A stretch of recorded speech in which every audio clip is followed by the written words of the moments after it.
हमें एक layman point of view से भी सोचने की जरूरत है कि अगर भगवान ना करे किसी के घर पे मेडिकल इमरजेंसी आ जाए, वहां पे भी आपको डेट जो है वो बचा सकता है, एटलीस्ट आपको मेडिकल इमरजेंसी से बचा सकता है।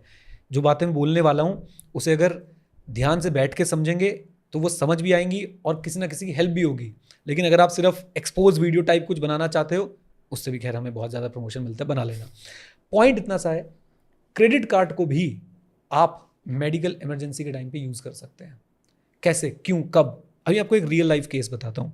आई don't have the permission to take the names, तो मैं एक केस छोटा सा ऐसे ही रैंडम नाम के साथ बना के बताता हूँ आपको। तो मेरे नोन में एक व्यक्ति, उनके फादर साहब की तबीयत खराब होती है, वो हॉस्पिटलाइज होते हैं। हॉस्पिटल में जाके पता चलता है कि जिस मेडिकल इंश्योरेंस कंपनी से इंश्योरेंस ले रखा है वहाँ पे कैशलेस क्लेम नहीं मिलेगा। अब कैशलेस क्लेम नहीं मिलेगा मतलब क्या है कि भाई पहले मुझे पैसे देने पड़ेंगे और उसके बाद मैं इंश्योरेंस कंपनी को क्लेम लॉन्च करूंगा, वहां से पैसे आएंगे। रिकूप हो जाऊंगा बेसिकली। बिल आ गया 3 लाख रुपए का, नहीं है बंदे के पास, नहीं है। जरूरी नहीं हर किसी के पास 3 लाख रुपए पड़े हो। मेडिकल इंश्योरेंस करवाया था, उन्होंने कैशलेस मना कर दिया, अब क्या करे? यहां पे क्रेडिट कार्ड ने उसकी जान बचाई। क्रेडिट कार्ड ने उसको एक समय दिलवा दिया ना, 30-40 दिन का। करेक्ट। अब वही है कि आप जुडिशियसली यूज कर रहे हो या आप उसको बस फालतू चीजों के लिए यूज कर रहे हो। अगर जुडिशियसली यूज कर रहे हो तो देखो कैसे एक तरीके से वो जो आपके पास गैप है जहां पे आपको पैसा देना पड़ेगा और मेडिक्लेम से मिलेगा, उस गैप को कैसे क्रेडिट कार्ड ने फिल इन किया। और रियल लाइफ स्टोरी बता रहा हूं मैं आपको। यही अगर आप बाहर मार्केट से लोन उठाने जाओ, खुली मार्केट जिसे हम लोग बोलते हैं, मैंने लोगों को लिटरली अपने साथ के लोगों को बर्बाद होते हुए देखा है मेडिकल के लिए लोन लेते हुए।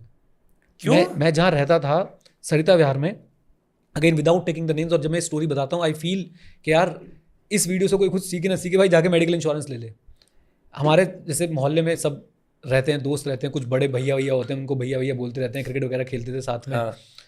तो उनकी माता जी की तबीयत खराब होती है और उन्हें एक डेडली डिजीज जो है डायग्नोस होती है, राइट।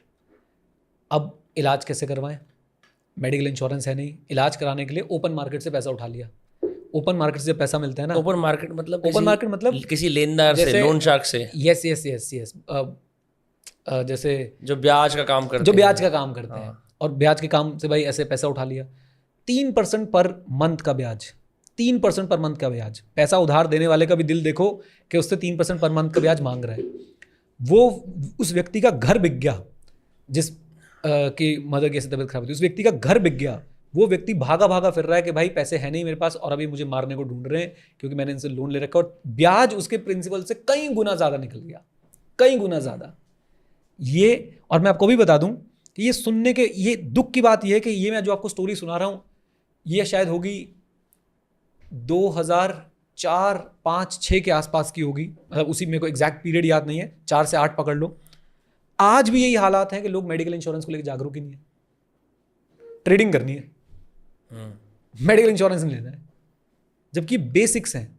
तो मेरी तो सबसे रिक्वेस्ट है यार, मेडिकल इंश्योरेंस लो। और अब जो डेट की हम लोग बात कर रहे थे कि अच्छा डेट आपको डेफिनेटली हेल्प करता है अपनी लाइफ की क्वालिटी भी सुधारने में, अपनी लाइफ के गोल्स अचीव करने में। वो आपको आगे कमाने की भी मौका देता है। जैसे आप अपनी एजुकेशन पर अगर इन्वेस्ट कर रहे हैं लोन लेके, वो आपको आगे कितना कमा के देगा, उसका रिटर्न ऑन कैपिटल एम्प्लॉयड कितना जबरदस्त होने वाला है।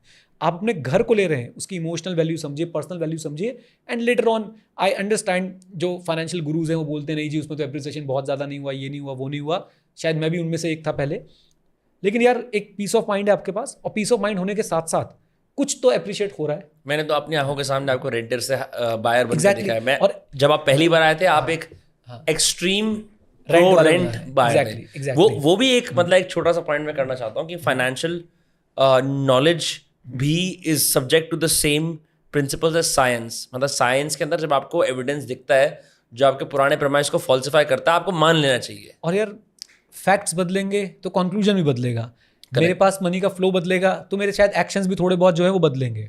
मेरी एज के हिसाब से भी मुझे अपने एक्शंस बदलने पड़ेंगे। मेरे बच्चों को भी मैंने फैक्टर इन किया उस डिसीजन के अंदर कि मुझे घर लेना चाहिए कि नहीं लेना चाहिए। मैंने अपनी फाइनेंशियल पोजीशन को भी फैक्टर इन किया। तो वहाँ पे इतने सारे वेरिएबल्स होते हैं ना, इतने सारे पुर्जे एक साथ हिल रहे होते हैं कि आप कोई एक पुर्जे के बेसिस पे डिसीजन नहीं ले सकते हो। तो ये हमको समझना है कि लोन सही चीज़ों के लिए ले रहे हैं तो सही है, लोन गलत चीज़ों के लिए ले रहे हैं, उधार आई शुड से, उधार गलत चीज़ों के लिए ले रहे हैं तो वो बहुत ही गलत है, वो आपको ख़त्म कर देगा।